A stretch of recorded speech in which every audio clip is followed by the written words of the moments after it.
மத்திய அரசின் வக்ஃப் வாரிய சட்டத்திருத்த மசோதா இஸ்லாமியர்களை வஞ்சிக்கும் வகையில் இருப்பதாக முதலமைச்சர் மு க ஸ்டாலின் குற்றம் சாட்டியுள்ளார். இது தொடர்பாக தமிழ்நாடு சட்டப்பேரவையில் முதலமைச்சர் மு க ஸ்டாலின் முன்மொழிந்த அரசினர் தனி தீர்மானம் ஒருமனதாக நிறைவேற்றப்பட்டது.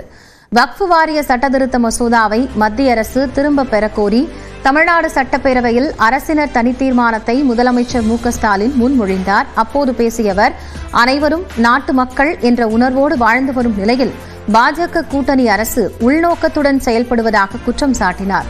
வக்ஃப் வாரியங்களின் கட்டமைப்பு மாற்றப்பட்டு அரசு தலையீடு அதிகரிக்கும் வகையில் சட்ட திருத்தம் கொண்டு வந்திருப்பதாக முதலமைச்சர் விமர்சித்தார். வக்ஃப் சட்டத்தை ஒன்றிய அரசு திருத்த நினைக்கிறது. இதன் மூலம் மத்திய வக்ஃப் கவுன்சில் மற்றும் மாநில வக்ஃப் வாரியங்களின் கட்டமைப்பு மாற்றப்பட்டு அரசாங்கத்தின் கட்டுப்பாடு அதிகரிக்கிறது. இது வக்ஃப் நிறுவனங்களின் சுயாட்சியை பாதிக்கும். வக்ஃப் நிலங்களை நில அளவை செய்யும் அதிகாரம் நில அளவை ஆணையரிடமிருந்து மாவட்ட ஆட்சியருக்கு மாற்றப்பட்டுள்ளது. இதன் மூலமாக வக்ஃப் நிலவரம் குறித்து முடிவு செய்யும் அதிகாரம் வக்ஃப் வாரியத்திடமிருந்து நீக்கப்பட்டுள்ளது.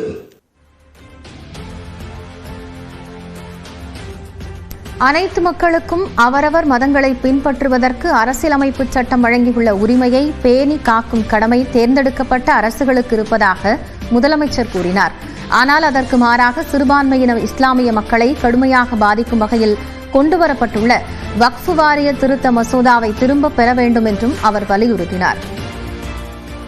சிறுபான்மையின இஸ்லாமிய சமுதாய மக்களுக்கு கடுமையான பாதிப்புகளை ஏற்படுத்தும் வகையில் 1995 ஆண்டின் வக்ஃப் சட்டத்தினை திருத்துவதற்கு கடந்த 2024 ஆண்டு ஆகஸ்ட் மாதம் ஒன்றிய அரசு மக்களவையில் அறிமுகம் செய்துள்ள வக்ஃப் வாரிய திருத்த சட்ட முன்வடிவினை வக்ஃப் அமெண்ட்மெண்ட் பில் 2024 முழுமையாக திரும்பப் பெற வேண்டும் என்று ஒன்றிய அரசை இப்பேரவை வலியுறுத்துகிறது என்ற தீர்மானத்தை நான் முன்மொழிந்து அமைகிறேன்.